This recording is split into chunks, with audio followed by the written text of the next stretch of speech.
姐夫第一天回家，妹妹就特意穿上性感的抹胸裙，吃饭的时候也搔首弄姿。姐姐看不下去了，赶她去厨房端菜。谁知妹妹怀恨在心，直接往菜汤里撒了半斤调味料。姐夫没有丝毫的察觉，直接喝了下去，脸上当场扭曲了起来。他不仅没有声张，反而连连称赞起了这汤好喝。随后姐夫就趁着母亲不注意的功夫，借着调试收音机的借口，悄悄潜入到了妹妹的房间。云桥察觉到了一丝危险的气息，转手就要拿起抽屉里面的小刀防身，谁料姐夫根本不给他反抗的机会，直接暴露了自己的真实面目。尽管云桥如何反抗，他都不是对手。云桥心灰意冷地看着母亲，他知道母亲听见了自己的呼喊声，可他不敢得罪财主女婿，只能装作什么都没有听到。但他忘记了，正是因为他这种懦弱，这才导致这个家变得四分五裂。云桥更是养成了这种叛逆性格，从中学毕业后一直无所事事，学着大人的模样抽烟，甚至跑去县城的百货商店偷东西。就算被保安当场抓住，云桥没有一丝的慌张。姐姐靠着自己跟领导的关系，转头就能将云桥送出来。云桥最见不了姐姐这种自大的性格，再加上姐夫欺负她这件事情，让她彻底失去了继续待在这个城市的想法。于是她找到对她有好感的庆生，两人一同决定挣钱去到海城，在哪里组建一个属于他们自己的家。然而由于当时的社会动荡不安，混混经常跑来收保护费。他们见云桥年轻漂亮，忍不住想要上前动手动脚，却遭到了云桥严厉的阻止。见状，混混们也不再拖他，直接挑明说清楚，要想在这里混下去，云桥必须将挣来的钱5-5分，这样他们才不会打扰两人。云桥不肯，当即跟众人发生了冲突。庆生直接挡在了云桥的面前，两人虽然没有受伤，但身上的钱全部被抢了过去。经历这件事情，两人之间的关系发生了突飞猛进的发展。然而当庆生父亲得知此事后，当众斥责了他一顿，要求他势必跟云桥断绝所有联系。可他小看了儿子对云桥的真心，庆生为了云桥不惜跟父亲闹掰，还直接闯入到了混混家里，重新拿回被夺走的钱。但两人刚刚进去，就看到了满地的尸体，他们吓得腿都软了。就在这时，屋外响起了警笛声。为了不必要的麻烦，云桥拿上钱带着庆生离开了。在去往海城之前，云桥决定报复姐夫一顿。庆生载着云桥去到姐夫活动现场，不仅撞倒了摊位，还要将姐夫撞倒。谁料关键时刻，姐姐挡到了他面前，云桥也没有再刁难对方，两人骑车离开了。临走前，姐姐看出了云桥眼底的恐慌，当即猜到了事情经过，转头一巴掌扇在了男人脸上。大仇已报，云桥跟庆生两人兴高采烈地去到了海城。可两人刚刚到达目的地，庆生就因为没有注意到红绿灯，跟飞驰而来的汽车迎面撞上。这场车祸不仅夺走了庆生的命，还让李麦光辉的人生发生了翻天覆地的变化。女人第一场面试，黑老大就让她脱下衣服，女孩不情愿地遵从，对方却变本加厉。直到女孩将丝袜脱掉，露出腿上明显的伤疤后，黑老大才让女孩停下手里的动作，嘲讽似的大笑了起来。李麦不堪受辱，想要逃离这里，黑老大却表示自己可以帮助他，但前提是他必须要给老头单独跳一支舞。尽管李麦有多不甘，他也必须去，只有这样他才能有钱生活下去。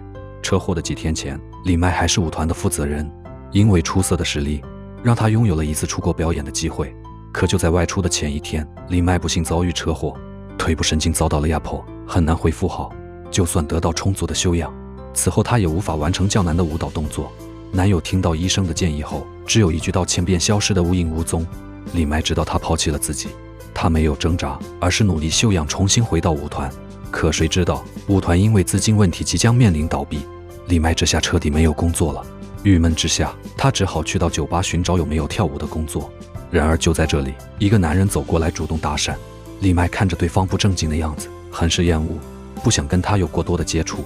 但当他听说对方手中有一定的人缘关系时，他又改变了这种想法。就这样，两人开始交往了起来。第一次约会，王洪明就送给李麦一件价值昂贵的礼服。他被对方的真诚所打动，真的认准对方是富二代。不仅如此，他真的如愿得到了一份工作。尽管这份工作不如之前那份得体，他依旧十分喜欢。对待李王洪明的爱，他越发的深沉。可是这种幸福也仅仅持续了几天，一群男人闯了进来，将王洪明按在地上打。原来王洪明根本不是什么富二代，他欠下了巨额的高利贷，专门骗女人来帮他还债。李麦得知真相后，他没有生气，而是抄起酒瓶帮王洪明摆脱了麻烦，还将自身全部积蓄都给了王洪明。他本意是想着王洪明还清楚债务后，会真心诚意地跟自己待在一起。但他万万没有想到，王洪明拿着那笔钱彻底消失在他身边，临走前还将酒水单留给了李麦。李麦彻底崩溃了，他不敢相信自己的爱情会被这样践踏。最让他无法接受的是，母亲在这个时候突发疾病，急需要一大笔钱。此刻的他已经身无分文，没办法，他只能找到毕司令。毕司令同意了他的请求，但前提是让他去给一个老头跳舞。李麦没有拒绝，可就在当晚的关键时刻，老头因为太过于激动，心脏骤停，直接猝死当场。李麦当场吓愣在了原地。突然一阵电话声惊醒了他，是新加坡舞团打来的电话。绝望与希望同时到来，李麦无措地站在雨中，他不知道该怎么办，只好纵身一跃跳进了江里，想要结束自己生命。然而在他即将窒息的时候，他恍惚间听到了有人在呼喊他的名字。李麦这才彻底清醒了过来，挣扎着游回了岸上。可等他再回到房间时，老头的尸体已经莫名其妙地消失了。据说黑帮每次动手前都会买上2张彩票，但他们不会立刻刮奖，反而要等好久，因为这是一场有关命运的赌博。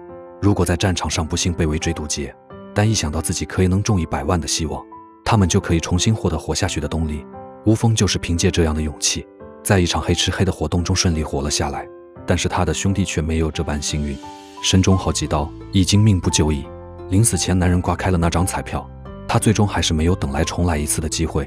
兄弟的死让吴峰开始记恨上了毕司令，因为这场计划只有毕司令知道，也只有他才能陷害自己跟兄弟。从这开始，吴峰开始实时监控的毕司令的举动，直到事情发生了半年之久，他终于找到了杀害毕司令的机会。舞厅昏暗的环境，根本没有人能注意到他，完全是一个偷袭的绝佳机会。可就在他即将准备出手的时候，吴峰突然犹豫了一下，也就是这迟钝的1秒钟，毕司令察觉到了一丝不对劲。尽管吴峰躲得很快，但他还是被毕司令看到，无奈之下只能躲到厕所里面。毕司令却并不打算这么快就放弃，他翻遍了整个厕所，可怎么也找不到吴峰的身影。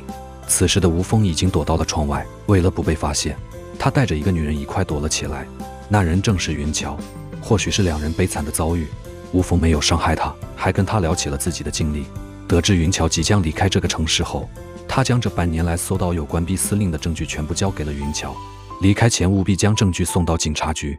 没有任何顾虑的吴峰再次找到了毕司令，2人再次见面，没有一句话，直接你死我活的厮杀了起来。经过一番苦战，吴峰终于将毕司令杀掉，但他的身体也受到了重创，硬挺着回到了家。